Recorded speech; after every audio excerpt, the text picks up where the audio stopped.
If you're still overpaying for wireless, it is time to say yes to saying no. At Mint Mobile, their favorite word is no. No contracts, no monthly bills, no overages, no hidden fees, no BS. Here's why we said yes to making the switch to getting premium wireless for just $15 a month. Ditch overpriced wireless and their jaw-dropping monthly bills, unexpected overages, and hidden fees. Plans start at $15 a month at Mint. All plans come with high-speed data and unlimited talk and text delivered on the nation's largest 5G network. Use your own phone with any Mint Mobile plan and bring your phone number along with you with all of your existing contacts. They really have excellent coverage wherever you go, and the prices are unbeatable. Ready to say yes to saying no? Make the switch to mintmobile.com/VIALL. That is mintmobile.com/VIALL. Upfront payment of $45 required, equivalent to $15 a month. Limited time new customer offer for first 3 months only. Speeds may slow above 35 gigabytes on unlimited plan. Taxes and fees extra. See Mint Mobile for details. If you're like me, mornings can feel chaotic. Coffee, emails, trying to squeeze in breakfast, it's a lot. And that's why we have been starting our day with AG1. It's the one simple scoop that gives you a daily foundation of nutrients without needing to juggle a bunch of different pills and powders. It's quick, it tastes great, and it actually makes you feel like you've already done something good for yourself to start the day. It's so many great vitamins and ingredients in AG1. It really does taste delicious, especially if you're not someone who gets enough of vegetables in their diet, or you're not doing enough of things to help with your gut health. AG1 has you covered. AG1 is a daily health drink clinically shown to support gut health and fill in nutrient gaps. AG1 replaces the need for a multivitamin, probiotics, and more for less than $3 per day with a subscription. You are getting more than $7 worth of daily nutritional support. End of the year can bring stress and disrupted habits, so lean on AG1 during this time with their prebiotics, probiotics, and enzymes help support regularity and gut resilience. I've really noticed a difference since I've been staying on AG1 on a regular basis. Just a little more energy.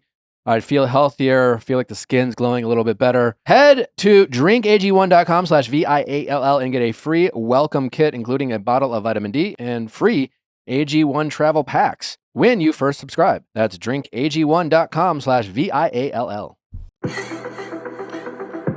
You're crazy.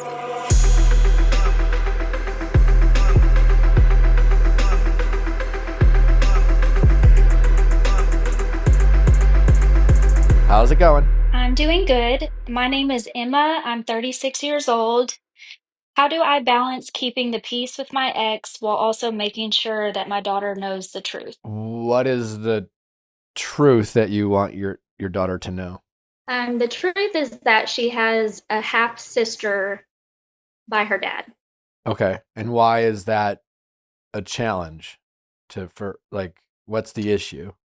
The issue is that after we split up, I guess he had met a girl and they dated for a while, and she ended up getting pregnant. And we both knew that she was pregnant. The girl told me herself. So I know that he knew that. They shortly split up after that.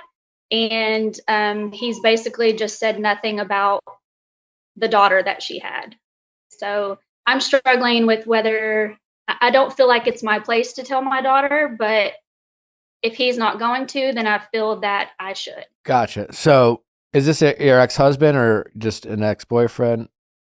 Ex-husband. Ex-husband. Okay. So your ex-husband, and how long were you guys married for? We were married for about 7 years. And how old's your daughter? She's 10, about to be 11. Okay. How old is her half sister? I believe she's 8 now. Oh, well, okay. And your ex-husband has nothing to do with this child's life? No, and the mother of that child does not want him to be a part of her life. So it's really more so just giving my daughter an opportunity to know her half sister and have a relationship with her, even if the dad is not involved. Do you currently have a relationship with the mom? I do on an acquaintance level. Just to kind of give you a little background, when she originally told me she was pregnant and then she had her daughter, and then we didn't talk for a couple of years, and then she reached out to me and expressed interest in our daughters knowing each other and having a relationship. And so I agreed to that, but I had the condition that I wanted to confirm that this was my daughter's half sister by doing a DNA test. Just to make sure, because I didn't know her situation or if she was with other people at the time. So we did that, and we did confirm that they are sisters. How long ago was that? That was 6-7 years ago. Okay. So this has been ongoing for a while, and it's kind of just a topic that is just not discussed, but it's just kind of looming in the background. And the older my daughter gets, the more responsibility I kind of feel that I need to let her know and give her the opportunity to have a relationship. But I also feel like it should be his place to have that conversation with her. Okay. And so what is the relationship you have with the mom right now? We're just, I wouldn't really call us friends, but we're cordial. We're nice to each other. There were times when it was my daughter's birthday, I would invite her daughter to my daughter's birthday parties. Would But she come? that hasn't happened. That hasn't happened in several years because I worried that my daughter, as she was getting older, would start to ask, who is this person? How do you know this person? Those types of things. So when was the last time does your daughter even remember this girl? No. Okay. No. And what relationship do you have today? Like, when was the last time you spoken with this family? I have not spoken to her in over a year. Okay. I mean, it's definitely a tricky situation. I think right now, more than anything, it's probably weighing on your mind more than you probably need it to. It's definitely someday, I imagine, that you're going to have to address, right? Your daughter definitely has a right to know if she has siblings, especially because right? And so you're stuck between this. Any person out there, I'm assuming, I can't speak for every person in the world, but I think that most people, and I think it's safe to assume that if you had a sibling or a half sibling out there, you would want to know, right? I can't imagine anyone not wanting to know, but certainly there are situations for whatever reason, and and your ex-husband knows, and so what conversations have you ever had with your ex-husband about this? Not many, and he does not know that we did the DNA test. But he knows It's that been a you very know that he knows that if nothing else, that she has a daughter. Okay. Correct. So, and he's also married, and I don't know if his wife knows. I assume that maybe she does, That's but not it's just really, yeah. But so I guess off the top of my head, and I'm workshopping this, so I reserve the right to change my mind, but I'm thinking out loud here, right? So if I were in your position as of now, this is what I think I would eventually do. Because right now, I don't know if you necessarily need to handle or address it. Your daughter's how old again? she's 10. She's 10. Yeah, I mean, at this point, I suppose it's your call to, because your daughter doesn't know the difference, to think whether like you want to incorporate this woman and her daughter in your life, your daughter's half sister, in the hopes that they would have some kind of relationship. When it comes to these family dynamics, I don't know what's right or what's wrong, right? Two different moms from the same guy, right? And like I just said, I think anyone would want to know if they had a sibling. Again, I'm sure a lot of people listening would have lots of different opinions on this topic, but I don't know if both of you owe it to each of your children to go out of your way to make sure that they're hanging out, so to speak. Like, it's not like, I don't know. Also, it might not even be practical. I don't know if she lives in the area or she's around or how convenient or inconvenient it would be. It might be more complicated. Who knows? But eventually, I guess what I'm saying is if you were to, your daughter's, let's say, getting, she's a teenager now. I don't know. At some point, you're going to want her to know. And at some point when she's old enough to decide for herself what she wants to do with this information, I'm guessing is that time. I don't know when that age is, but at some point, your daughter will be old enough to start making more and more decisions for herself, and and in that moment, you will want to give her the option to decide for herself what she wants to do, with this half sister that she has. So first, I guess it's step one is talking to the other mom and kind of feel her out, and against in the sense it's like, hey, I'm trying to find the right balance here, and I'm trying to be as respectful as possible to everyone involved, while at the same time knowing and just acknowledging that my biggest priority is my daughter, and her happiness. Because like, you don't want to, for example, go to your ex-husband and say, hey, listen, I don't want to cause any drama for you, but our daughter is going to want it. She has the right to know that she has a sibling out there. I am not trying to stick my business where it doesn't belong, but she has the right to know. I would love for you to tell her. I would. And so I'm just coming to you to ask that. But it's someday, if you don't tell her, someday I'm going to, when she's old enough to decide what she wants to do with her life and who she wants her life to, she has the right to know.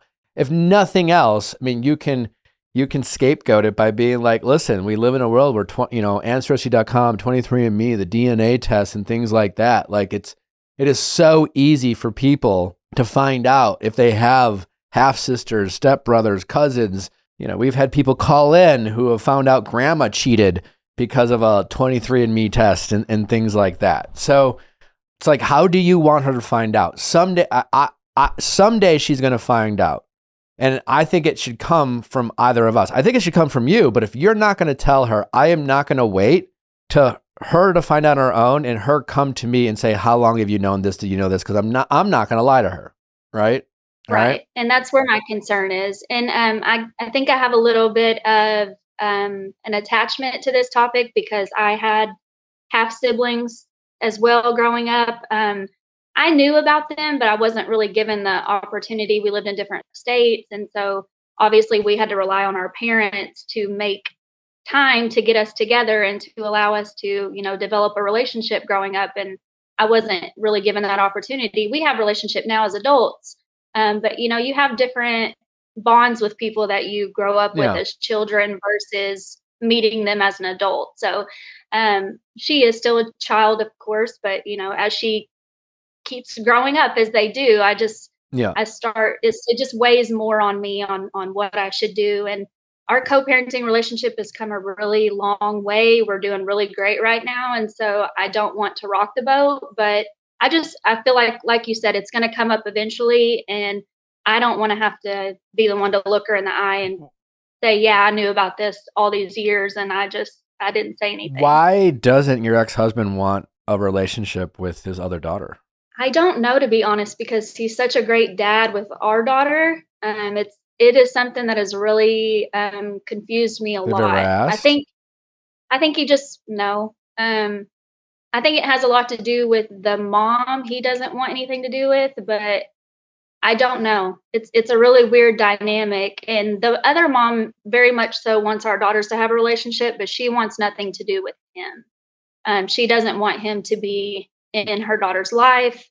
So that's a little bit weird too. I think because she knows who he is as a person, and she knows that I've struggled over the years with co-parenting, and she wants nothing to do with it.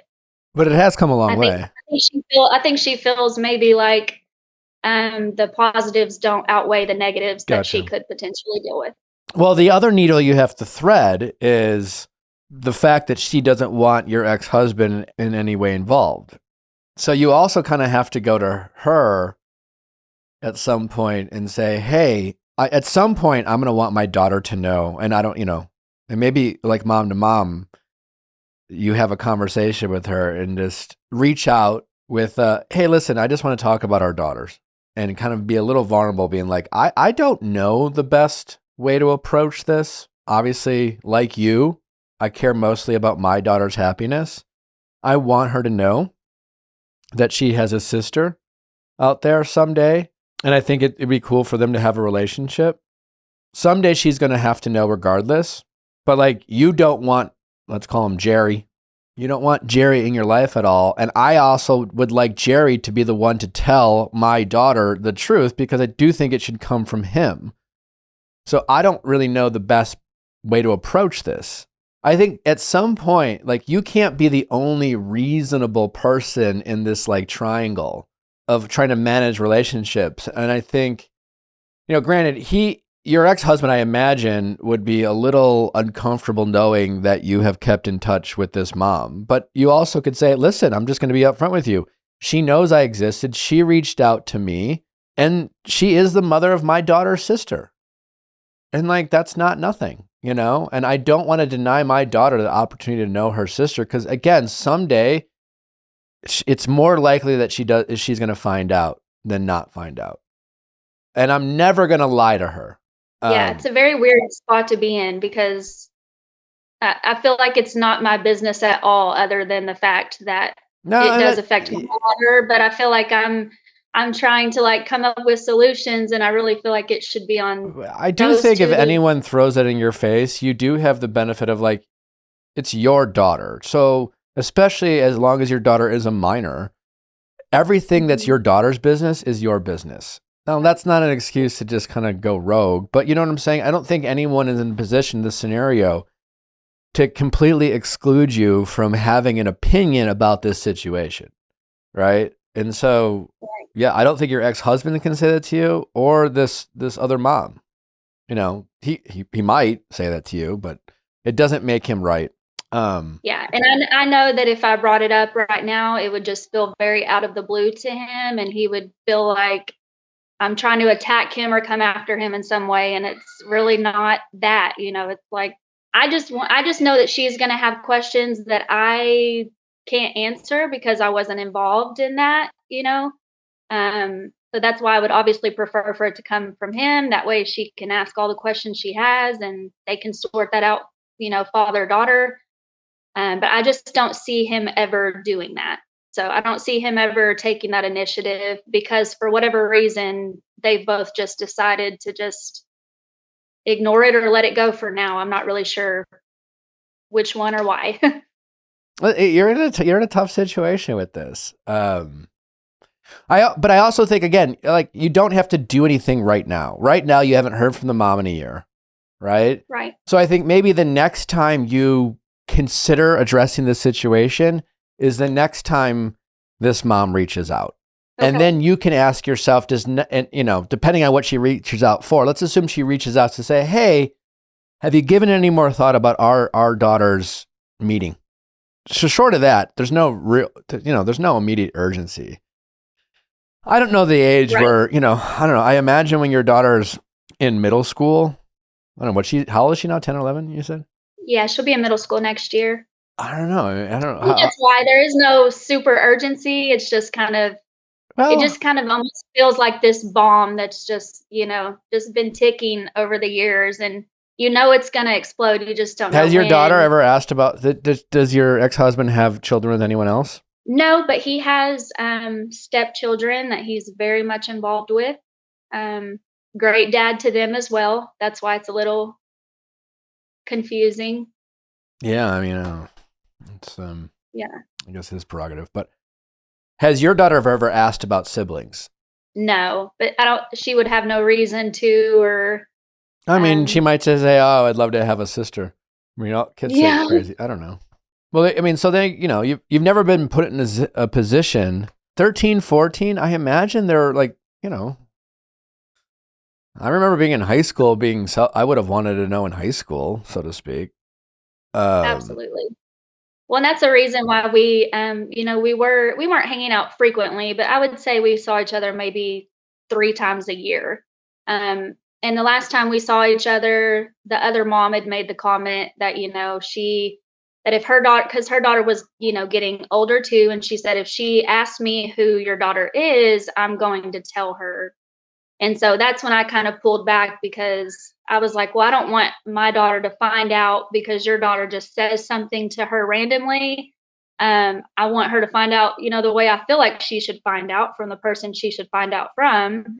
But of course, I don't have control over that. So that's what kind of made me pull away from that situation, and why we haven't seen each other in a long time, because they were getting older, and it just would have been harder to explain, you know, who is this person? Why are they at my birthday party? Do they live in your area? Or they live in your neighborhood? They live in our area, yes. Okay.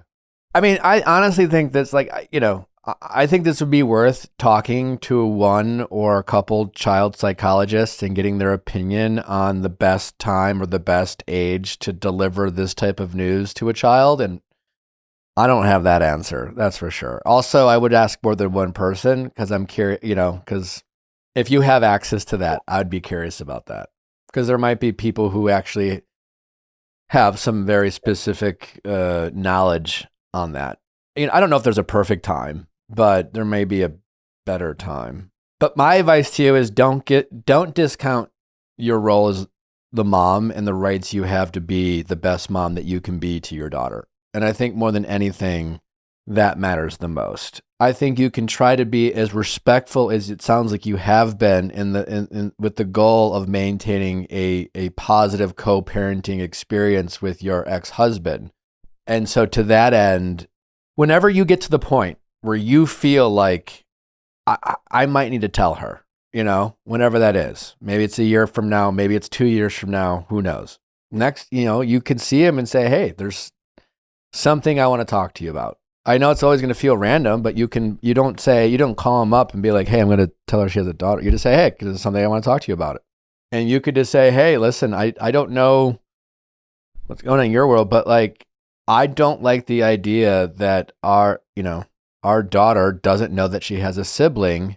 And you could just say like, Janet reached out to me and, like I have, we don't really keep in touch, but like, I just feel like I'm stuck between, two different parties. Like I also just think, again, like you guys are co-parents. So I don't know what you guys discuss when it comes to your daughter and like what she should do. And I don't know what you guys do, but you must have some kind of co-parenting style, right? Like what is that style? Like what do you guys, how do you guys address, tough decisions when it comes to your daughter? I'm not sure how to explain that. I mean, we have a pretty good line of communication now. It's taken a long time to get there. And I feel like a huge reason we have been able to get there is because of his wife. I probably talk to her more than I talk to him. Ideally, I'd love to talk to her, but I don't know if she knows. So I don't want to just say something that big and she doesn't even know. And then that causes issues between them. So I think definitely talking to him directly is the answer. I guess I just don't know timing because, like you said, no matter when I do it, it's going to feel like it's out of nowhere to him. I do like the thought of just bringing up, that a lot of people do the 21andMe or all these DNA things, and she pretty much will find out one day, and it's a matter of how do you want her to find it out, like. Wouldn't you love to have that conversation with her as the dad? And you can answer the question. I don't know how to answer certain questions because I wasn't a part of that. I wasn't there. That definitely feels like the right. Yeah. And also you could just, at some point, I do think you could acknowledge without trying to get the other mom in a sticky situation. Not that, because there's no contact there, but you can acknowledge that she has reached out to you. I don't know if you have to be specific, but because even then, like, how do you know, Janet isn't going to tell her daughter that she has a sister? And again, we live in a digital world where everyone's online. It's easy to find people. Do you want our daughter to get a random DM from saying, I'm your half sister? Because that's like it's going to happen someday. Or we just run across them in Target one day. I mean, just in anything. There's so many possibilities. So, our daughter's getting to the age where she should know. And and you could say, I'm coming to you because like, I want to be like respectful to you. And I don't want this to be a disruption in your life. But at the same time, I think our daughter should find out from us. Specifically, I think she should find out from you, but like I would, she's going to find out. So how do we handle this? Okay. And I think you kind of see, you got to start somewhere, right? And hopefully he's reasonable about this. Like, again, like, so if we're kind of workshopping this and let's say he's like, you can't say anything. My wife doesn't know. Your daughter, it's going to come up. It's going to come up. And I'm not going to lie to her. I don't want to be the one to tell her, but like, I do not want her to find out before I tell her and then have to tell her I knew along, and you have the right, like, I'm not here to tell you what to do, but you can't tell me to lie to my daughter.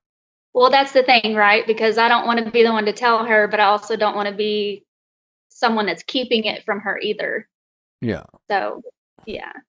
Because I think obviously when someone finds out news like that, there's a little bit of shock, but then you start, thinking those things. Well, who knows this? And how long have they known this? And why weren't these things talked to me? And yeah. Well, and the good news is you only have, she's 11. 7 years to go where you have to worry about co-parenting with this guy. And I imagine you have full custody? We have joint custody. I have her the majority of the time just because of his job. Yeah. But But you are he's getting a to the very point that your daughter is like, even though she's only 11, she is aware. Again, I mean, yes. certainly no expert when it comes to like child custody, like at all. But like, it's my understanding that like kids get to choose, like they want kids to decide where they want to be and things like that. And how's your relationship with your daughter? It sounds like generally positive. Yes. You feel like it? Oh yeah, I very much even on the days when she's supposed to come to my house, I make sure she knows, like, if you want to stay at your dad's for any reason, don't ever feel bad to say that, and vice versa. If you don't want to go there, just tell me and we can have that talk with him. So, we're both very flexible about that. And like I said, we've come a very long way and everything's great right now. So it just feels icky to even just to know this is going to rock the boat. But I just don't see how we can keep ignoring it much I longer. think you just kind of bring this energy whenever you decide to address it. I don't know your ex-husband or anything about him or how he handles things, but it's like you and I probably would have done things differently than he chose to do it, right? I don't know how he doesn't have a relationship with this person. I don't know, whatever. But he could, I guess, in some ways, make the argument in his head that you're sticking your business where it doesn't belong, and like you're just being dramatic, and that's none of your goddamn business. But I guess as time has gone on, I don't think it's that much of a leap to say exactly what you're saying. To say, it's not. Again, I don't know what I do not want to face. I'm not going to apologize to our daughter for keeping a secret like this from her. And you can't guarantee me that she's never going to find out.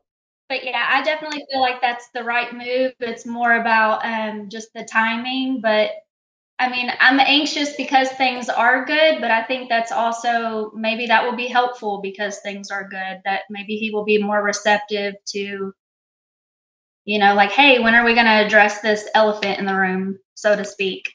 Yeah, when's the right time? I don't think this? you need to tell her now if your instinct tells me that maybe now's not the right time.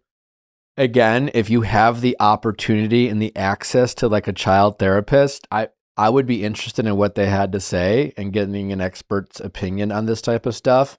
I wonder if there is an ideal time to deliver this type of news and what age is the best time. It wouldn't surprise me if that's very subjective, but I would still be interested in your position to like inquire.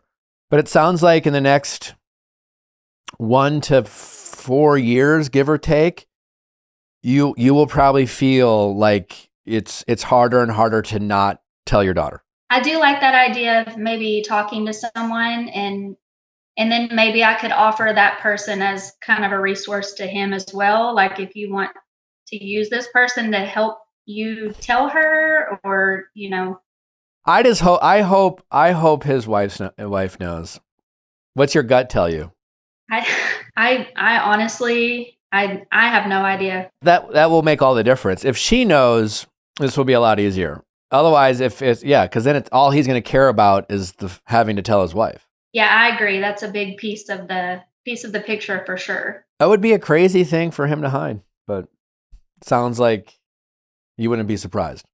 I can see how maybe someone doesn't intend to do that, but you just live your life and then all of a sudden you wake up and it's years later and you're like, well, now if I tell him, it's going to really be bad because I've waited all this time. Yeah. No, you're right. People do that all the time. Yeah. Tough situation. Yeah. But I think, you bring in the right energy. It is very believable and logical that your daughter is going to find out at some point. It's interesting that this woman hasn't reached out in a year. Don't you find that interesting? Or does that make sense to you? It was kind of a mutual thing. Like we're friends on social media. I think it was more of me backing away. No, sure. And she's just being respectful to that, you think? Right. Because she had kind of made the comment, that if her daughter asked that she would tell her the truth. And I was like, okay, I respect that, but I don't want, like, I would need to know that you had told her before we saw each other again. I wouldn't want to just like bring her to your daughter's birthday party and your daughter's like, oh, did you know you're my sister? Something like that. So when she brought that up, that's when I kind of pulled away because I was like, okay, I'm not really like in control of this situation as much as I maybe have been. That's good. She's being respectful. So that tells me she, can put herself in your shoes. But it also tells me at some point you're going to get a call from this mom saying, hey, I want to tell my daughter she has a sister. And honestly, at that point, it'll be good news for you because then you're just playing the messenger to your ex-husband, being like, hey, this is happening. I think you need to tell her because she's about to find out. The only person I want her to find out from other than me is you, because I'm not going to let her be reached out to. But, I don't know what you guys decide. For example, that's what I'd be curious. Like, how do you decide between you and your husband, like whether your daughter should have a phone and how online she is or what access to the internet she has? Or when does she get a social media account? Do you guys do that independently or together? Or are you making all those choices? We kind of do it together. She has a phone already, but she's not on social media. So she's only allowed to talk to a couple of her friends from class.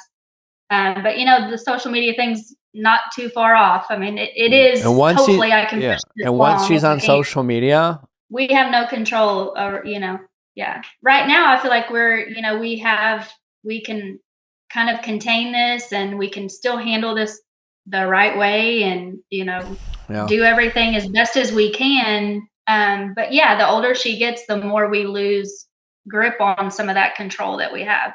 I think that's a good point to make because we have had a lot of conversations lately about how she's getting older, she's growing up. So maybe that could be the way that I approach the subject. And again, I don't think you haven't done anything wrong to like tell him that like this other woman has like, reached out to you via social media and like she's kept her distance. She's been respectful of the fact that like I wasn't ready to tell her, but she is interested in our daughters having a relationship.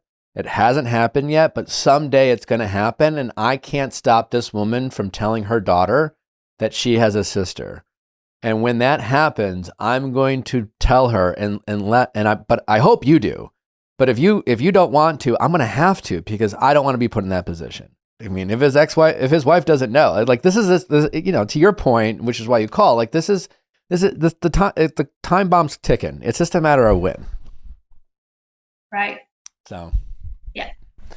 But the good news is there's an easy way for you to relay this without you being the bad guy, without him blaming you. Like, you're starting something you don't need to start. I know. And I hate that. I hate that that's how I feel. I really feel it's like I'm struggling with, I know this is the right thing. There is no other option but to tell her.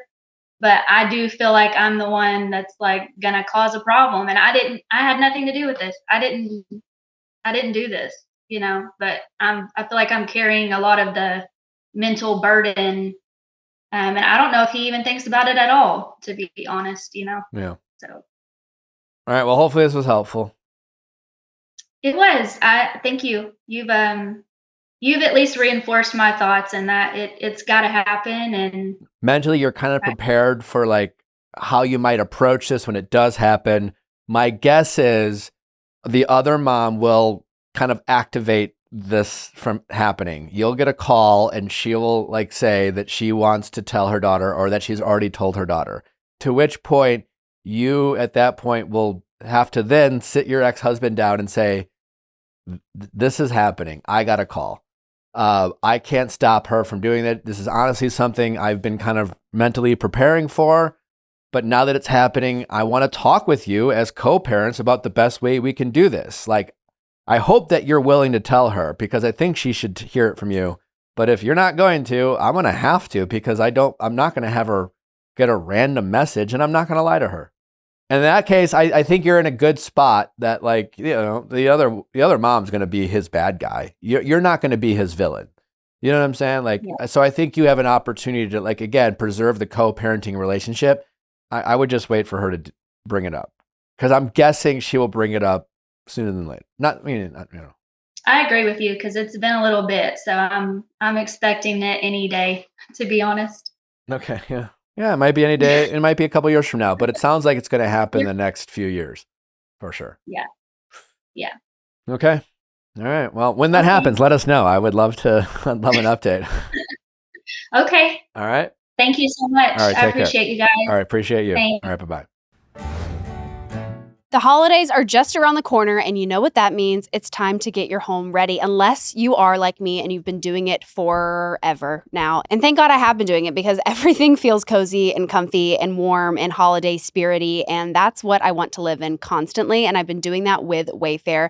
Whether you're making sure you have enough seating for everyone, or you're picking up new fun serveware, cookware, or decking the halls with holiday decor, Wayfair has you covered. Since I've been decorating so early, it's been so fun on Wayfair, because most websites or brands or stores don't come out with their holiday stuff until November. Wayfair, all year round. All year round, you can find the most perfect hosting, decorating, holiday, anything, bedding basics, kids' rooms, home decor, kitchen essentials, living room refresh, whatever it is you're looking for, Wayfair has it. It's the go-to destination for everything home, no matter your style or budget. You can earn rewards and get the best savings in the neighborhood with Wayfair's new loyalty program, 5% back on every item across Wayfair's family of brands, free shipping, members-only sales, and more. A huge selection of home goods, everything you need. Wayfair makes it easy with fast and free shipping. Even on the big stuff, they'll help you set it up. So don't miss out on early Black Friday deals. Head to wayfair.com now to shop Wayfair's Black Friday deals for up to 70% off. That's WAYFAIR.com. Sale ends December 7th.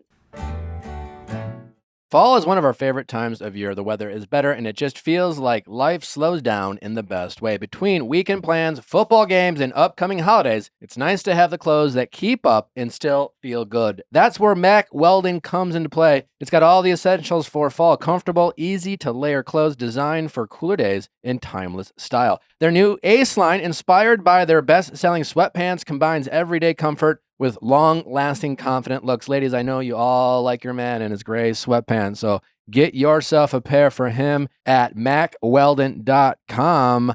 They also have half-zips, sweaters, crew necks, and more at MackWeldon.com, and get 20% off your first order of $125 or more. Their Ace pullover hoodie sweatshirt is definitely a favorite of mine. It's a cult favorite hoodie, a classic with softer than soft French terry and a streamlined fit for a more elevated look and feel. It's definitely a hoodie that you can dress it up with a nice pair of slacks. I do it all the time with my Mack Weldon hoodie. Everything that Mack Weldon has is made with excellent quality at a great price, and they look good. So ladies, if you're looking to upgrade the wardrobe in your men's life, whether it's your dad, a friend, a brother, or your lover, go to MackWeldon.com. Fall into comfort with Mack Weldon's Ace collection. Go to MackWeldon.com and get 20% off your first order of $125 or more with promo code VIALL. That's MackWeldon.com, promo code VIALL.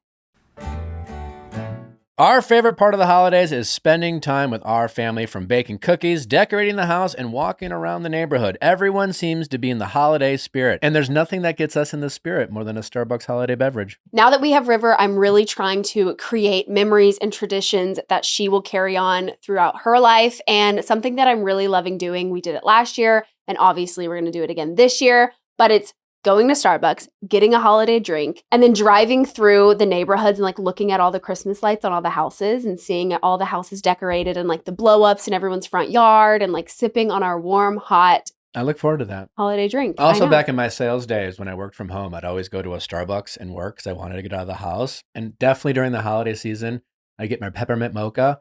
And you just kind of see people coming in different. You kind of feel the holiday energy with people coming in during Christmas time.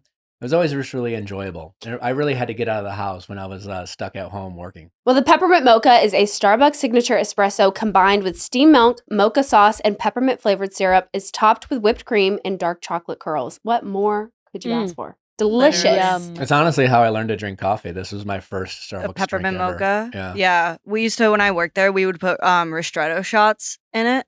And we would mod it a bit. Well, it was a white chocolate mocha, and then during the holiday season, I transferred over to the peppermint. There's no better feeling than when the cups turn red at Starbucks. I know. That is so true. Another favorite of mine is the caramel brulee latte. That one is so good. Yeah. That's my favorite. The caramel brulee is Starbucks' signature espresso. It's topped with whipped cream and caramel brulee topping. Rediscover the little moments of joy that make the holidays brighter at Starbucks. Step into the warmth of the season with a visit to Starbucks, where every sip makes the holidays feel a little bit more special. Well, don't forget, Together is the best place to be. Connect over your holiday favorites at Starbucks. How's it going? Hi, Nick. My name's Sophie. I'm 33, and I started dating a guy that told me he loved me on the second date, and I don't know Okay. what to do. Did you A say it little bit of back? backstory. No, I didn't. I said, "Why would you say that?"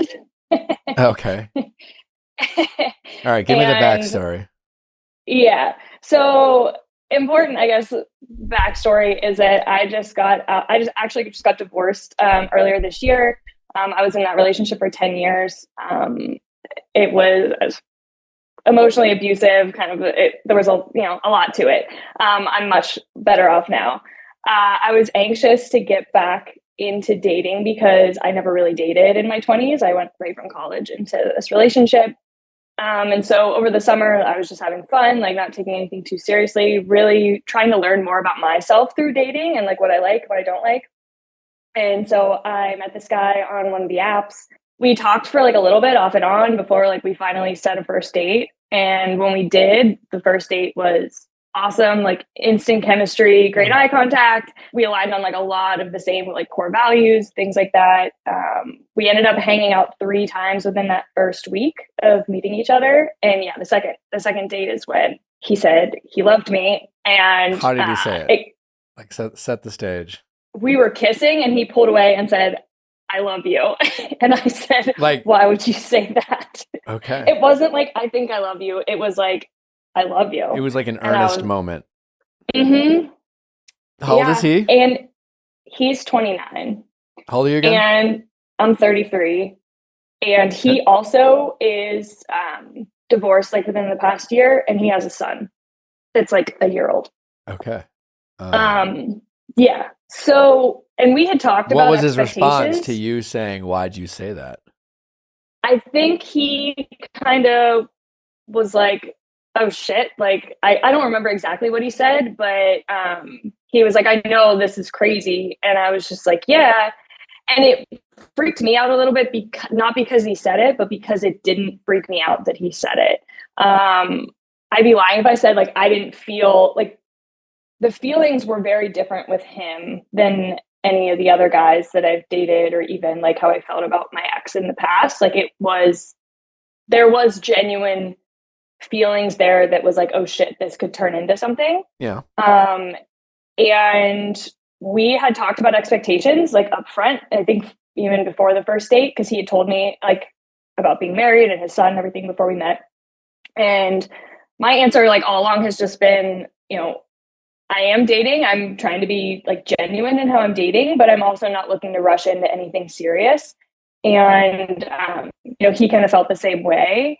But then obviously, with him and feeling like this could be some real feelings there, and him having a son, like there is an added seriousness to it where I don't want to waste his time. I don't want him to waste my time. But anyway, so, that happened, and my whole thought, and it was when I originally wrote into you guys, was I'm just going to take this day by day. And I told him that. It was like, let's try not to rush this too much. Like, I'm not saying I love you back. Like, and he didn't say it again after that. I think he was like, "Oh shit." But it was like, okay, let's try to slow things down. But we were seeing each other a lot, like at least 2 times a week, I would say. And we were really growing like the emotional connection. Like he opened up a lot about his previous relationship and why that didn't work. We were having a lot of like deep conversations about stuff, and there was a lot of physical, like sexual tension for sure, but he was actually the one that said he didn't want to rush the physical part of it too much, that he didn't want this to be a hookup. He said multiple times, like, "I don't want this to be a hookup." And so that was great. Weird as a 29-year-old to say that. But, he's been divorced and has a kid. Yeah. So there's, probably some little trauma there that he's working through. Mm-hmm. Did either of you acknowledge, other than you saying, "Why'd you say that?" Like, what was the fallout? Did you guys come to some kind of understanding about him throwing that word around? We didn't really talk about it after that. Like we were very open about how things were moving very fast. And it was like, we both acknowledged like, this is crazy. Like, he's like, "I don't usually like fall like this." And I was like, "Yeah, I definitely don't either." It seemed like he was operating at 100%. And Yeah. I was like at maybe like a 50 or 60, but I was like starting to get to where he was. Sure. Okay. All right. Yeah, you didn't really acknowledge it, and you were kind of almost surprisingly on the same page, even though he actually said it, where you might not Right. have actually said it, but you might have been feeling it, and therefore you kind of went with it for a bit. Okay. Yeah. And then where are we now? So he's very close with his family, which so am I. And so that was a huge thing for us. And he had like opened up to his brother about, seeing me and the feelings. And then his brother kind of like told his parents. And so like his brother really wanted to meet me. And so he said, and this was about like 3 weeks after we started dating, like, would you want to come meet my brother and my sister-in-law? And I was like, yeah, sure. And so I went and did that. And his mom ended up showing up at the house. So I ended up meeting his mom and his brother and his sister-in-law. And I thought it went really well. And that night, so his work schedule is always crazy. And then obviously he has not primary custody of his son, but he has more custody than his ex. So like us having time to actually spend the night together, few and far between, but this was one time where it was like, okay, this is like the first opportunity. So we did spend the night together after I met his family, and I felt comfortable to do that because it felt like things were progressing at a really good speed, or not a good speed, but like at a level I was comfortable with, I guess, at this point. Yeah, sure. So like that next morning, when he the vibe felt off, and maybe it's like a women's intuition or what, but like right away, usually he's always like, hey, like I'm off this day, like can I see you Wednesday? Like he's always very definitive about the plans. That morning, I knew he was going to a wedding. He was a best man at a wedding that weekend, and so I probably wouldn't see him all weekend. And I was just like, hey, like when's the next time we can get together? And he was like, oh, as soon as possible, I'll let you know, which was weird for him, but I was trying not to think too much into it. Didn't hear from him a ton that weekend, but again, like I knew he was busy with the wedding. Texting went back to normal that like following week. And then we were supposed to hang out Thursday night. And he texted me like an hour before and was like, would you be mad if I bailed on hanging out tonight? Like I have friends in town I haven't seen in a really long time, and I like want to see them. And I had like a shitty week, and he had known that. And so I was kind of like, I just said like, yeah, I mean, you've already made up your mind. Like, I'm not going to convince you to not hang out with your friends, hang out with me. I think it's weird that you wouldn't bring me, but that's fine too. I didn't say that. I just said like, it's been a shitty week. Why is it weird? What? If they are friends he hasn't seen in a long time, and he just wants to catch up with his buddies, and he doesn't, and again, I don't know if this is true or it's some bullshit, but yeah. And he just genuinely wants to like catch up with his buddies and not have it be a hangout that's centered around, hey, come meet this new girl I'm dating. Why would that be weird? No, I think that is normal. Okay. Like I don't need to. Yeah, if he wants All to right, have so we do acknowledge that. Cool. Well, maybe it's bullshit. Yeah. There's a world where it was a genuine reason. Yeah. Okay. Yeah, for sure. So he did that. Like I didn't really hear from him for a couple of days. Like the communication just totally changed since me meeting his family and then him spending the night. Like he was always texting me, and then it kind of went to nothing. So where are we now today? Yeah, so I had texted him about a week ago and said like, hey, just straight up, like I've noticed that you've pulled back.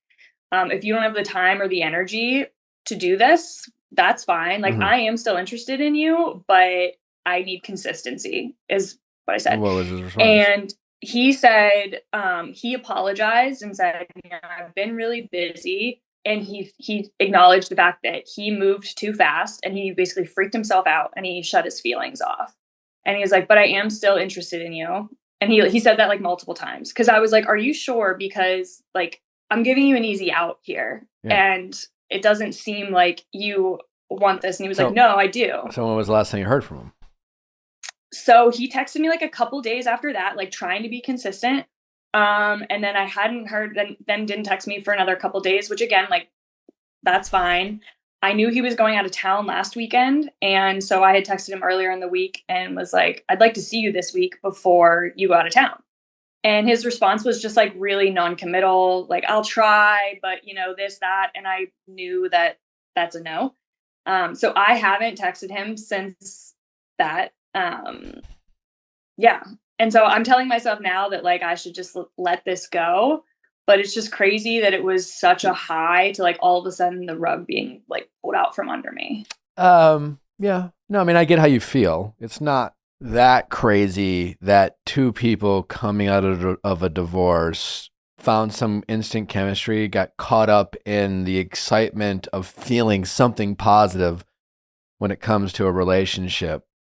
Right. And that one or both kind of like backfired. The introducing you to his family is interesting in the sense that like from your point of view, there seemed to be a direct correlation between the change in his behavior and that. Mm-hmm.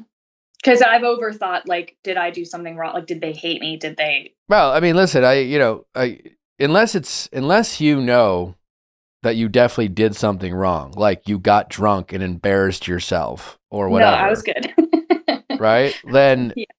Then you did nothing wrong. Now, whether they didn't like you for him or not, who knows? But there's a lot of opinionated family members out there with people who identify as a family that's really close that quite honestly, maybe sometimes a little overstep and maybe are a little too close when it comes to like inserting themselves in the relationships of their, brother, sister, son, daughter, or whatever. Which, if that's the case, it's just a huge red flag, period.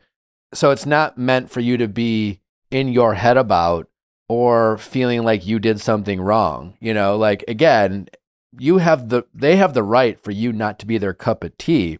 But as long as you were yourself and you handled yourself the way you would normally want to handle yourself, then you should have like no regrets you shouldn't question how you carried yourself, right? Because you certainly wouldn't want to come in and meet someone's family and put on a performance for the sake of being liked, only to have to continue to put on this performance for the rest of your relationship. There's being respectful around someone's parents. Like, hey, my parents are like pretty conservative or whatever it is. And then you just kind of like, you don't have to like play a character, but you can just like be respectful, right? Right. And the feedback I got from him basically like when we left after that was he said like, yeah, like my brother and sister-in-law both just said like you were really real. Like they liked you because you were just like a genuine person. And so I was like, well, that's great. Like that's the best feedback you can get, right? Also, maybe they really liked you and that's what spooked them. Yeah. I was like, oh. Now because they were basically saying I should have come on this trip that he was on last weekend. Right, they were like, "Oh, you should come." Yeah, it's just as believable that like one it just could be a coincidence, the timing. But I guess the point is that's a waste of your energy trying to decide that element to it. Right. But listen, backtracking to how the story began and him saying he loved you on the second date.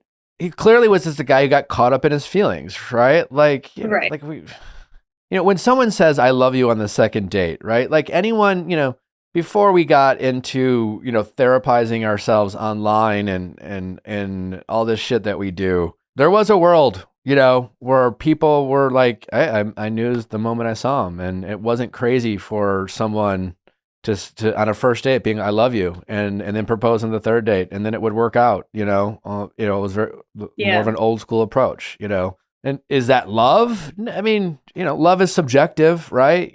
Like he clearly was excited about you. He felt something different, maybe something refreshing, because again, he was coming out of a divorce, right? So like it's more that it's not like, oh my God, like I can't believe you said that. Like you guys were excited about each other. It didn't freak me out. Like it freaked me out more that I wasn't freaked out by him saying that.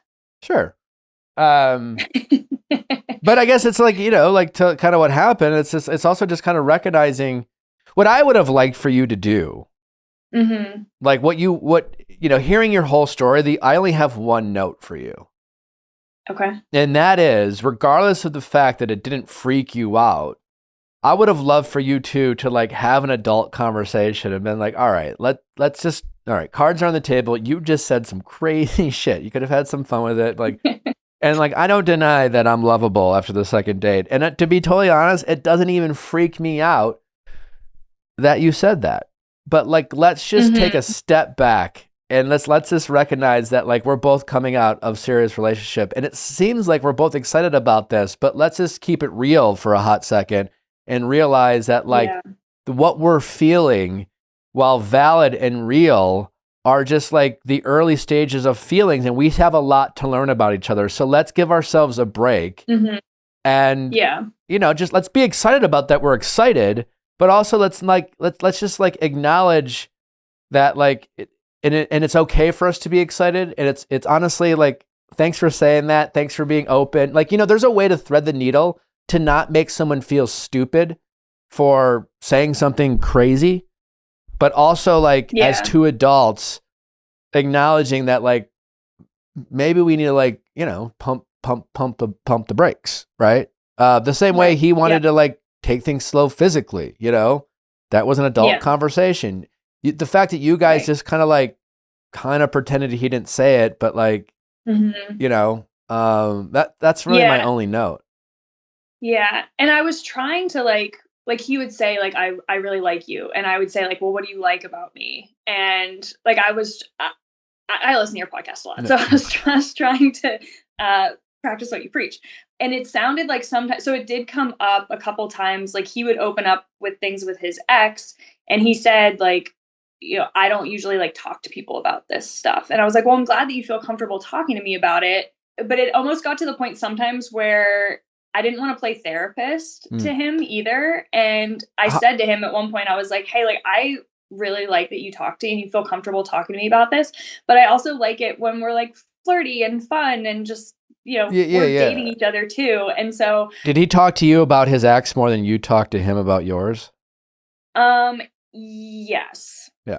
So I mean, the fact that he felt comfortable talking about his ex is actually not a good sign.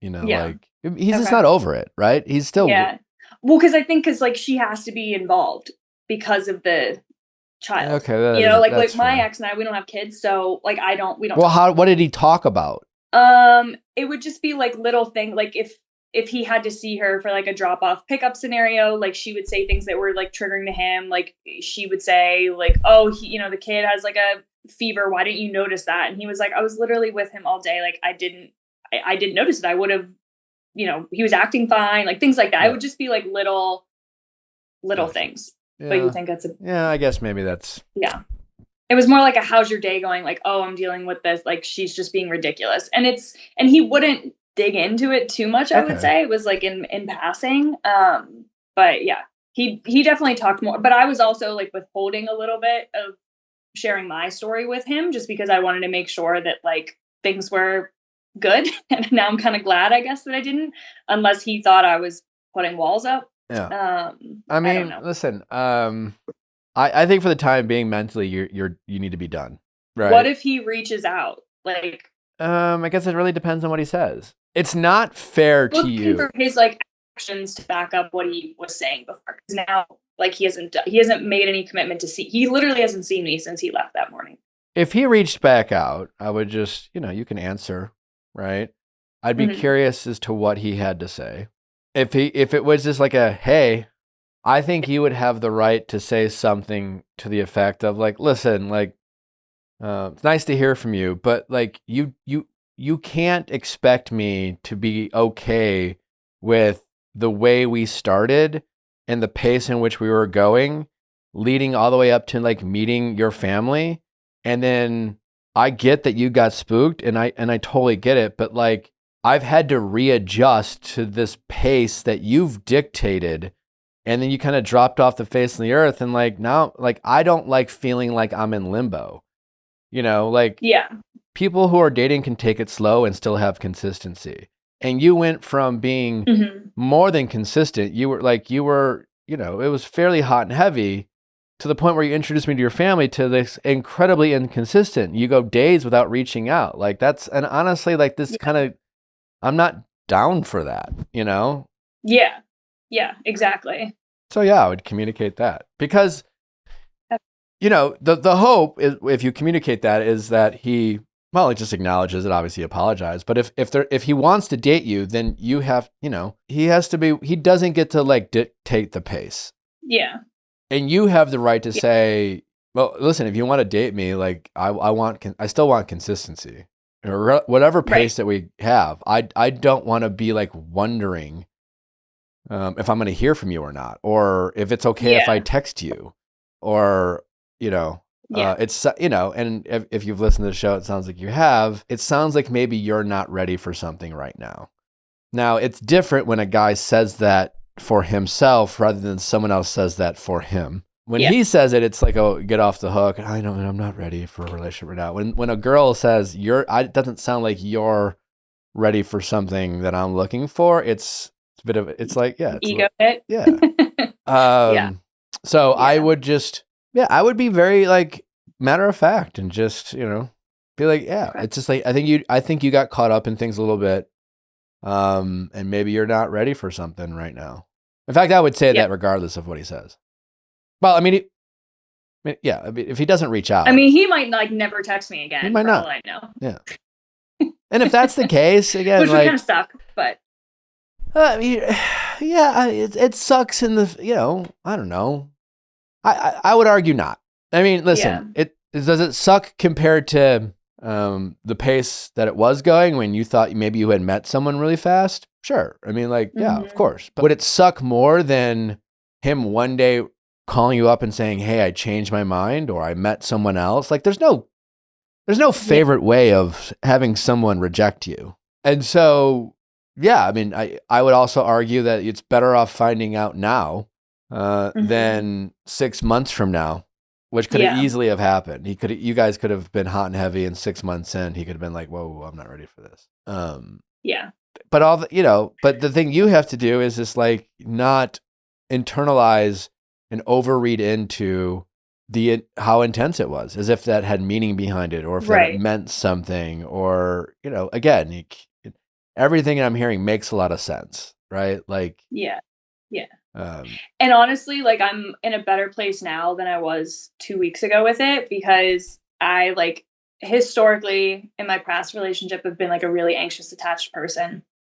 And I felt like, I thought I got over it. I think I was just over that relationship, so I wasn't as anxiously attached. But now with this guy, it was like when he was pulling back, like I all of a sudden was like seeking that validation from him. And I was recognizing it and being like trying to check myself on it.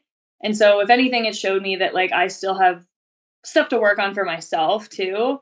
But yeah, I just like, I guess now, whatever ends up happening with this, like if I don't ever hear from him again, like getting back into the dating scene, I feel like I'm good. I'm good on like a first or second date. Like I'm confident enough in myself. Like I can be myself. I know if I like someone or not like someone. But then when it gets to that point where it's like, okay, I do like you, like into that like 2 to 4 week time period or whatnot, how do I keep myself, I guess, from, because like I was really starting to like this guy a lot, and maybe it's because of how like hot and heavy he was, but how do I regulate my own emotions that like I'm not falling too quickly, or maybe that won't happen with someone that goes at a normal pace? I mean, it's hard to say.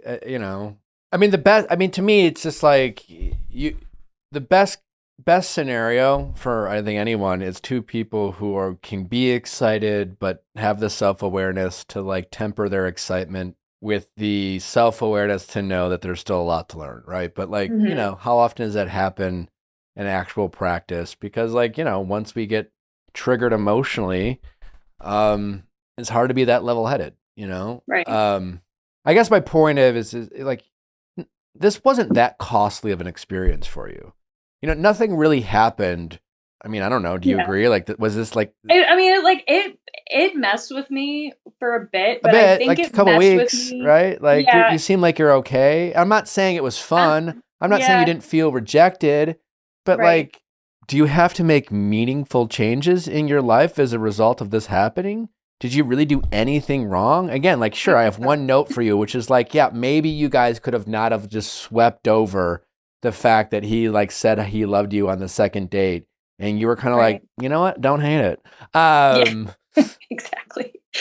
Like you could have been a little bit more, you could have addressed the elephant in the room a little bit better. That being said, like nothing crazy that happened. It's not the first time someone got excited and pulled back. Both of you are coming out of a very challenging divorces, which divorce in general is just challenging. So there's you guys are figuring yourselves out. And with that, so all things being equal, honestly, like this was not that costly. And to the point where I don't think you need to be that hard on yourself to be like, I really need to change my approach. I don't know. I don't know if you do. Okay. Well, I mean, I guess that's reassuring. Yeah. Cause like I said, I've never dated. So I feel like I was kind of like winging this a little bit going into it. And I think it probably hurt the most just because it was like the first time I was catching real feelings for someone that, since my ex. But then like, so I like, even while I was dating this guy, I was still talking to other people. Like I wasn't going on dates with other people, but I was like open to meeting other people and trying not to shut myself off. And now, like, since this, I have been going on like first dates again or like meeting new people. And I'm like doing a lot of comparing in my head because it was like so instant with this last guy. Like, how do I cut that off, basically? I don't know if you cut it off, but I think you have to be open to it being wrong, I guess is what I'm saying. Where like, you don't need, like, again, if I'm hearing you right, like it's like that, you felt something instantly with that guy, which is fun. Yeah. And maybe you'll find it again, but like be open to going on a second or third date with someone you had like, an okay time with. Yeah. You know what I'm saying? Yeah. So like short of that, like I would, like it's like if you're only going on dates waiting, for that like first date that's like, oh my God. Yeah, be a little bit more open. If you are lucky enough to feel that again, just also know that like it's not very reliable, because it's chemistry, right? And also like it's also again it also is a product of like a trigger, right? The excitement, so it's very hard to trust anyways. Okay. I think all in all you're doing just fine. Well, thank you. And I guess probably my best advice to you is like, don't diminish your ability to know how to date. No one's great at it. Even the people who've been dating for 10 years feel lost, right? Just like you're fine. You got this. And like, you clearly know, you already met a guy fairly early outside of your divorce where you felt something. So that's actually a positive sign. It tells me that like you're open to meeting someone. You're not still like emotionally connected to your past relationship and projecting that on, so there's a lot of good here. And then as far as this guy goes, like, I mean, if the next time you meet who's 2 months removed from a serious relationship, tread lightly. So you agree I shouldn't reach out. I'm doing the right thing with that. You definitely shouldn't reach out. Okay, good. Because I know that when I'm thinking logically, but if I get caught up in a little bit of a spiral, I don't want to do that in a moment of weakness. He needs I mean, like, listen, the fact that as it stands now, he has reiterated several times that he still is interested in you, but he has drastically changed the cadence in which he's reached out and having it being unpredictable and sporadic compared to how he treated you in the past is really selfish of him. I don't think you should be like chill about that or just sitting around waiting for him to call. So if he does reach out, he might reach out just to like out of guilt and just put a bow on it to say, hey, I know you haven't heard from me in a while. And like, I don't know. Like, I just don't think I'm ready for a relationship right now. Like that one, that's possible. Yeah. If he does that, you'd be like, no, I figured, but thanks for the call. Yeah. Yeah. And I wouldn't, at that point, you're going to have to try to contain yourself from being his therapist and saying something mean. Yeah. Yeah. My like general thought was just like kill him with maturity when I can, because I know he's not used to that, like in his previous relationship and I'm a little bit older. So it's like, and I know I've done a lot of work on myself, but I don't want to play therapist. Yeah. I would just be like, it's all good. Thanks for the call. No. Yeah. But I think you're doing okay. Thank you. I appreciate that. And that's like high praise country. Like I said, I listen to your podcast. I'm like an OG fan from like Bachelor days, so this is cool just to Well, thanks talk for to the you. call. Sorry you went through your divorce, and I'm glad you're out of Yeah. it. And I almost called in honestly so many times to ask about my divorce, but that relationship was so like manipulative and messed up. I was always so paranoid that he'd like somehow figure out it was me and like well, you're out now, and I think the Yeah. biggest thing is just stay positive, give yourself grace, keep putting yourself out there. I think the worst thing any of us can do dating is just to give up and be pessimistic. Be pessimistic, and just you'll figure it out. Awesome. All Well, right? thanks, Nick. I really All right. appreciate it. Take care. All right, All you right, too. bye-bye. If you're sleeping hot and sweaty, it's impossible to get a good night's rest. And if your solutions are blasting the AC high all night and doing constant pillow flips, well, then you have to check out Coop Sleep Goods. I just got my new Coop Sleep pillow, and I'm absolutely obsessed with it. It's a perfect pillow. I mean, it's really incredible. You can adjust the firmness to your preferences, which I love. It's always cool. You know, they always say the cooler than the other side of the pillow. Well, now finally, both sides of your pillow are constantly cool. It's got the perfect amount of memory foam. It's just like, I'm very particular about my pillows. I don't like them when they're really too flat or too stiff. The Coop pillow is perfect just for you. Coop's cooling collection has been a game changer for hot sleepers or for staying cool during the warm months. It features breathable, temperature regulating materials designed to wick away heat and moisture so you can stay comfy and cool all night long. Perfect for those who wake up sweaty or toss and turn to try to find the cool side of the pillow. But definitely prefer being cold, and having the Coop Sleep pillow has been a game changer. I've before I found this, I've had like the same pillow for years because I'm so particular with my pillow, but I finally found a pillow that I love, and you will too. Get a free pillow consultation with their sleep expert to optimize your sleep. You also get a 100-night free trial. So you can try it for 100 nights, and if you're not totally obsessed with it, send it back. No problem. But you know you're going to love it. I know you're going to love it, and you will not regret it. So if you are looking to upgrade your pillow today, look no further than Coop Sleep Goods. With over 100,000 5-star reviews and over 1 million happy sleepers. Again, what I love is the adjustability. Add or remove fill from the pillow to create the loft that supports your body's unique natural neck and spinal alignment. Every pillow comes with an extra half-pound bag of 100% freshly manufactured cross-cut memory foam and microfiber fill. So you can take some out, you can add some in, you can customize it just for your preferences. You have a pillow just designed just for you with the Coop Sleep pillow. Natalie and I are both obsessed with it. We absolutely love our Coop Sleep Good pillow. Do yourself a favor. It's a perfect gift for this holiday season if you are looking to hook up someone you care about. Everyone in their life knows someone who's not getting the best possible sleep. We'll give them a Coop Sleep pillow, and they will love you for it. It's a unique, thoughtful gift your family and friends will appreciate. Upgrade your sleep. Visit coopsleepgoods.com/VIALL to get 20% off your first order. That's COOP sleepgoods.com/VIALL.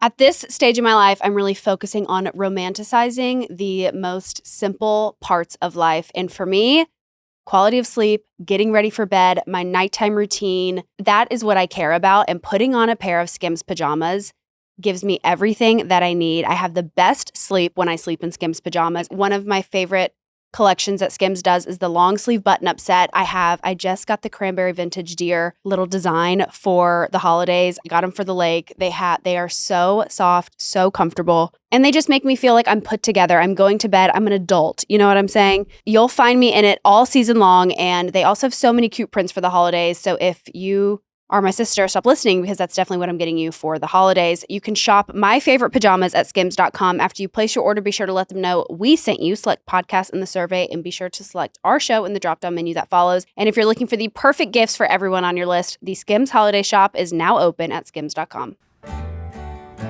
Sometimes it feels like beauty brands want us to own everything, but honestly, more isn't better when it comes to your face. Merit Beauty flips the script with a less is more approach. Only products you need, designed to make you look and feel like your best self without the fuss. There's nothing I love more than a 5-minute get ready, especially with a toddler and a husband who's like yapping in your ear. You know, there's just nothing better than quickly doing your makeup, feeling as gorgeous as like getting your makeup professionally done with a glam team. And you get all of that with Merit Beauty. Merit is a minimalist beauty brand that makes elevated makeup and skincare designed to help you look put together in minutes. Their bestsellers are proof that less really is more. Their Flush Balm gives you that natural, healthy glow without overdoing it, One was sold every 30 seconds in 2024. That's how good it is. Then there's the Minimalist, which works double duty as both a foundation and concealer, so you get quick coverage without layering on a bunch of products. And then their Bronze Bomb Sheer Bronzer in Clay is my go-to. It's so good. It makes you just look bronze, like you just came back from vacation. It's so highlighting. It's so glowy. There's everything about it is just so good.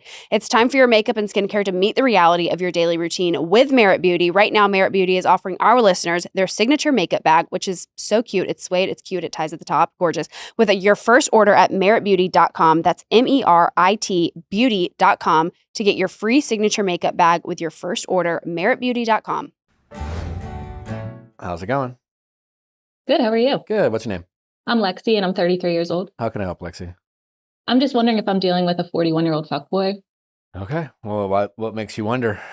So I met him at the beginning of August. I went out with some friends and he kind of pursued me that night. And then he's been really consistent ever since. But sometimes he'll disappear on like Saturdays, like completely lose contact. We live like in the same neighborhood. So I did see him with another girl.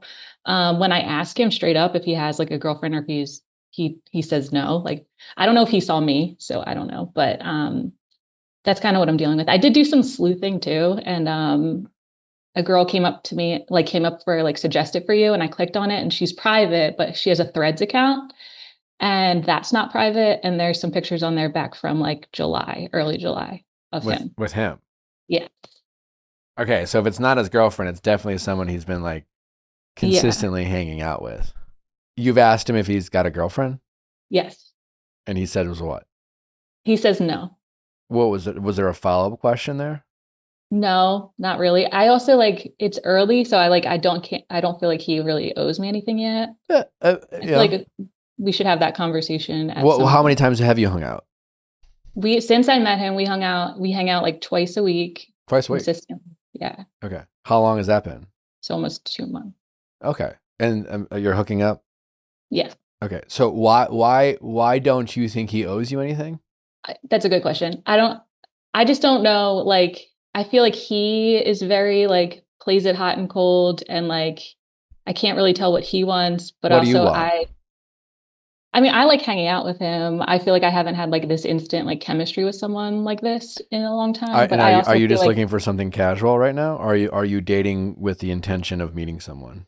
I haven't dated I was in a really abusive relationship and I haven't dated anyone in 4 years. And so I randomly went out, I don't even go outside most of the time, but I went out this one night and I met him and now I'm in this situation. So, I would like it to be more, but I don't really I can't read him.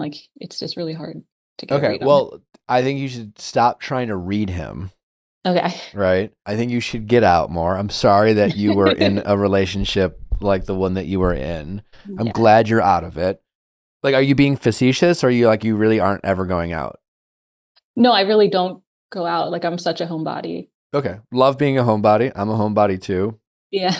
Be a homebody when you found your person, so to speak. Yeah, these are prime years for you. I think you should take advantage, so to speak. If you are open and interested to what do you want for yourself romantically or as far as a relationship or a family, if anything?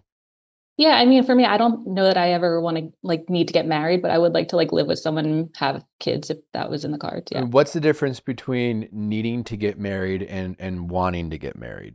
In your mind? I just don't think I've never really pictured myself of having a big wedding or anything like that. I don't. Yeah, but who cares about that's material stuff. But how for yourself, you're only 33 right now, so you're relatively young. You're incredibly young in the grand scheme of things, but these are prime years, right? And dating definitely only gets harder as we get older. So forgetting about what you materialistically want or don't want for yourself, but do you hope to have someone to be a homebody with? Yes. Great. Then I think you should be way more intentional and way more outgoing in the pursuit of finding that. Because nowadays I really and I say this with the benefit of hindsight, and I certainly didn't meet Natalie until I was older than you. I don't know if you want the biological clock, that is a thing that, do you want kids? Yeah. Okay. Yeah. Right. Then, and listen, I say that, and again, like there's always a fine line between like, but if people are open to having a family and having kids, however that looks, I could not emphasize how much better than it is than anything else I've ever had in my life, and how great it is. And listen, a family can be made all sorts of different ways. There's no right way of doing things or wrong way per se, but like, don't sit on the sidelines during these like great years that you have, right? And the fact that you went out this one time in 4 years and met anyone is a great sign that like you're in a good spot. But all the more reason too, it's just like you are certainly limited in your practice and experience dating since your past relationship, and don't know what happened in the last relationship or why it went down the path that it did. But the way you're speaking about this guy, in my opinion, is way too passive and way too understanding, and lacks an intention on your part of you doing this for yourself. Right. Right. And that's unless, like why I call. What's that? Yeah. Okay, great. That's why I call. And unless you're just like certain that like you're just looking for a good time casually, then, which is not what you're looking for, Right. You are sitting around waiting, so like, and the fact that you are sleuthing and taking the time to find out means you care, which is okay. And I think it's like, let's just do ourselves the favor of just recognizing when we care. Sometimes we like to pretend we don't care because we don't want to be too invested in things like that. It's okay to care. It's better off knowing. It's better off admitting, because then we're way more in control of our emotions when we do care, rather than just pretending that we don't even care. And then we just end up lying to ourselves and doing crazy shit. And then all of a sudden we like realize we care when it's far too late. So if you are liking this guy and interested in this guy, he does owe you something. He's expecting a lot of your time twice a week.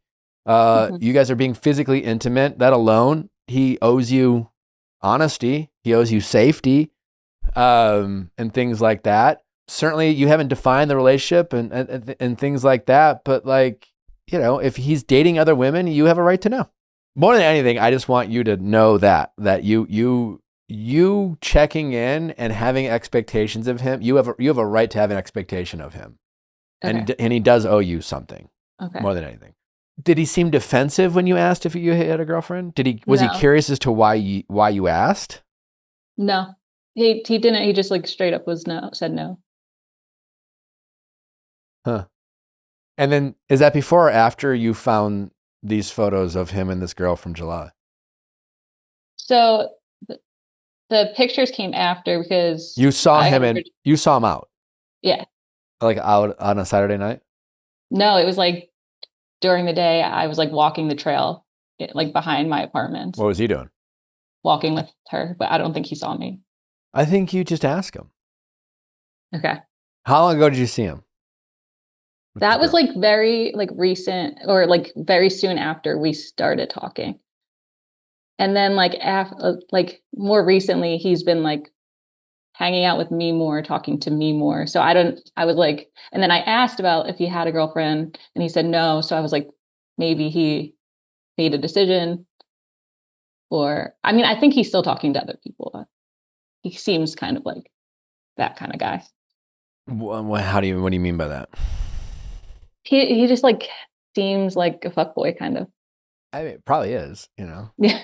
what would I do if I were you? I would, yeah. I think just be honest, right? I think next time you hang out and you just say, hey, listen, I just have a confession to make. I didn't bring it up because honestly, I felt weird. And honestly, I'm just be vulnerable. I'm new to this dating thing, whatever. I don't know how much you guys have talked about past relationships. I hope a little bit.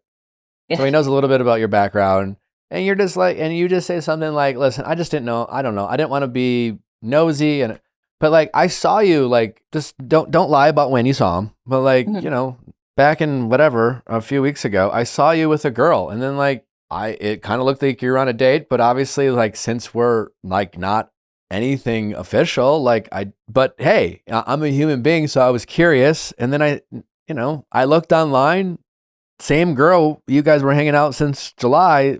So anyways, yeah, I saw you with a girl, and who is she to you? Yeah. I that's a fair question. If he can't answer that, then, and also like trust your instincts. If you think he's giving fuckboy and you can't ask these fair questions without him getting too defensive, then he's not your guy. Right. I just feel like how long like does a guy want to do this for? Like fuck around. I mean, if as long as like, you let him. Okay. Yeah. Especially a 41-year-old who like, what's his I don't even mean relationship with past? just me. I mean, like in general. Like, But when does it get old? It's a tough question. What's his relationship past? Like, what's He's been engaged before. He's been engaged. Okay. How long ago was that? I want to say 2022. Oh, so a long time. Has he had any serious, meaningful relationships since then? Only if he's in a relationship with this girl I saw him with. Okay. I think especially for men, I don't know how it is for women, but I can only speak for myself, is that like, he's a good looking guy who you've determined like he kind of like gets plenty of attention. It's not, yeah. Okay. Yeah. It probably never gets old to a certain degree. Do you know if he wants to have you talked about like kids or settling down with him? No, he says he wants kids. Yeah. Okay. He also like, this is probably like weird, but like he did say like before, just like, let's have kids. Yeah. Like literally. That's giving fuckboy. That type of guy is going to require a woman who kind of puts him in his place. Yeah. Right. It's, when I met Natalie, right. And, we've all, you guys, everyone who's listened to the show has heard the story a bunch of different ways and a bunch of different times, but it took her being confident in what she thought we were. Mm-hmm. It certainly didn't like close the deal right away, but it was just someone who was like, hey, I think we should do this. And there's a level of assertiveness that she had and a confidence and the willingness to walk away. Right. So certainly he's definitely used to women getting in line, so to speak, this like some of the rhetoric you're conveying, which is like, I don't know, he's used to like, he just kind of dates around and he's kind of given this. And I don't know. Like you're just assuming he's a fuckboy and you're assuming that he's like so laissez-faire that like it's like you're giving him the benefit of the doubt while acknowledging he is, I don't know. It's like this weird, you're almost admitting defeat in a way. So you accept his behavior. That also, I feel like because it's been so long since I've like met someone that I'm actually interested in, that I'm like, I also don't want to like it to end, which I know is like that's bad. But yeah, I mean, other than him being a good lay and a good time, like what are you trying to hold on to? I feel like we get along really well. It feels like comfortable, but yeah, no, I get it. It could just be like the first guy that I like met. If he's hot and charismatic and good in bed, I mean, what's not to like? I mean, but as far as that goes, but he's potentially just wasting your time, and that's that to that point. That's the part you should protect and you should preserve and you should like allow it for you to get a little frustrating. And so, I mean, I guess there's a world where you don't necessarily have to bring up this other girl, where it's just more like, hey, listen, like you have the right to ask for more. So is his cadence increasing? Like, are you seeing more and more of each other? Yeah, like usually, like in the beginning, like he kind of went like silent on the weekends, but like last Saturday he hung out with me. He wanted to hang out yesterday, but I knew I was getting on this call, so I wanted to wait. So we're supposed to hang out tonight when he gets done work. Okay. So yeah, I just wanted to like talk to you first. I mean, that's a good sign, like I'm a big believer in like things need to progress, right? Like they shouldn't, unless you're like defined a relationship, it would like if you said, hey, listen, like we hang out twice a week, it's always twice a week, that never changes, then my response would be like, all right, he's like basically fit you in to his roster. Yeah. The fact that it's steadily increasing is a sign that like he's enjoying more of your company and wants more of your time, right? Yeah. Which gives you the permission to check in. And I think if you want to, and I think you should want to, I think now would be a good time to check in and say that like, hey, I just want to check in, like I do like where this is going, and yeah. And so I wanted to check in. I want more of this. I don't know. What have you talked about? Have you admitted you like him? What have we talked about? No, like, but what have you communicated to him about your feelings about what you guys have? Yeah, just that like I like hanging out with him, and I like him. And he knows I'm not talking to anyone else. So maybe you check in, and be like, hey, I just want to check in. Like, are you dating anyone else? Are you talking to Okay. other girls? Are you still going on dates? Because like Okay. I'm not, and I don't want to. And honestly, like, you know, it's been 6 weeks, so like you're in a position as a 41-year-old man to kind of like call him out on a little bit of Peter Pan behavior. It's just like, Yeah. and you could be like, listen, like if after 6 weeks, you either like me or you don't. You're 41, like you know whether you like or you don't like, or you should. You know, you can be a little snotty that way in a playful way, but you can be a little like, bro, you're 41. You know, Yeah. like this isn't your first rodeo. You can't decide whether you want to date other women. You're still playing the field. Like, come on, you know. I know. I feel like I have all like the snark in my head and like before, and then when I like get in front of him, I like. Well, because you have to be, you have to be willing to not get the answer you want and have it end. Yeah. You have to get over that hurdle. You have to remind yourself that you never went out, and then you went out once and you met a guy. Yeah. You know. And I'm not saying every time you're going to go out, you're going to meet someone you like, but I think you have to be willing to put yourself out there. And I think you have to check in. Like, if you're sensing this as a 41-year-old fuckboy, then you really have to like find out sooner than later. Yeah. And you have to be willing to assert yourself. Yeah. And be confident in your worth. This is none of the, what do you want? Or how do you feel about us? Or how do you feel about me?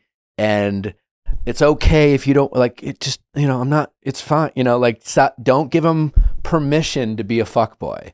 Because a lot of times I think in in people in your shoes, if you assume they're a fuckboy, but you're afraid to stop the situationship or whatever the fuck you want to call whatever it is you are, you have a way of giving these people permission to continue it by not wanting to sound crazy or not trying to be pushy or just like, hey, I'm just like, if it's so, I hate to ask, but like, and it's okay if you are, but like, are you fucking other women? But like, it's like you pretend to be okay with things that you're not. So don't pretend to be okay with things. I would, if I were you, before you hang out with them the next time, even if it's tonight, ask yourself, like, what am I, like, honestly, like if I had all the control, which you do, as far as this relationship goes, what do I want from it? What am I okay with? What makes me uncomfortable? I would write it down, honestly. And I would like really, be confident in those answers and knowing that whatever your answers are, they are the right answers because that's how you feel. And you definitely have the right to feel however you feel about this guy after 6 weeks of dating, hanging out multiple times a week and having sex. And then I would communicate that, what do you want from it? And knowing that if you're right about him being a 41-year-old fuckboy, he will probably be a little squirmish and be like, well, I don't know. Blah, blah, blah. And then that's when you really have to be strong and really be like, well, listen, I'm happy for you. And like, listen, if this is, I am confident what I want and this is what I want. And it's totally okay if you don't want this, but I know I do. So like you need to figure out whether you can get on board or not is kind of the energy you need to bring. I can do that. Because that will be the only thing that makes a guy like him commit. That you have to be worth it to him. And someone who's not confident that he should give up his freedom and his ability to do whatever he wants, it has to be someone who's like, I am a catch. You're stupid for not giving up all your options for me. And I don't know what your problem is. Like, that's the energy you want to bring. Don't say it like that, but you know what I'm saying? Like, that's the confidence you want to bring to a guy who deep down feels pretty confident about, not being alone. Yeah.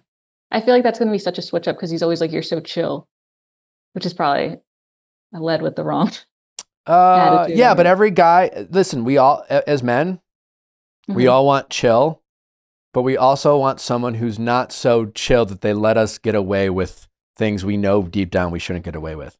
Right. Yeah. We'll be accountable. And honestly, because I remember when I first met Natalie, I said that too. I'm like, oh, you're so cool and like, like easygoing. And she was, and she is. Yeah. But when she was ready to be like, enough's enough, like, honestly, it was a good, leading with chill is great. Yeah. But showing that you know how to stand up for yourself at the right time really matters with guys like him. Okay. That's helpful. Okay. Do you feel Okay. good about going into tonight? Yeah. Yeah. I would honestly, right? What do you want out of, like, what are you comfortable with? What are you not comfortable with? And I'm not saying he has to commit to a relationship right now, but you deserve more clarity than you're getting right now. And if I'm guessing you want more clarity than you have right now. Yeah. Because you're not even 100% certain if this other girl's still in the picture. Right. I feel like I deserve at least the information to make a decision. Yeah. For me. Yeah. I definitely want an update. Yeah. Okay. Yeah. I'll keep you updated. Okay. Was this Thank you. helpful? Yeah, this is helpful. Okay. Yeah. I needed that confidence boost. I think I can do it. You can definitely do it. And if he's just a guy. And again, Yeah. you're like batting 1,000 going out. Yeah. These are great years you have. So don't sit on the sidelines right now. Get out there, be assertive, and certainly take the timeouts when you need. Like if it doesn't work out with this guy and you put yourself out there, like, yeah, you're going to have bad dates. You're not going to keep batting 1,000, but like take breaks when you need, but keep putting yourself out there. Yeah. All right. Good luck. Thank you. Please keep me posted. I'm dying to find out what happens. Yeah, I will. All right. Take care. Bye. All right, bye.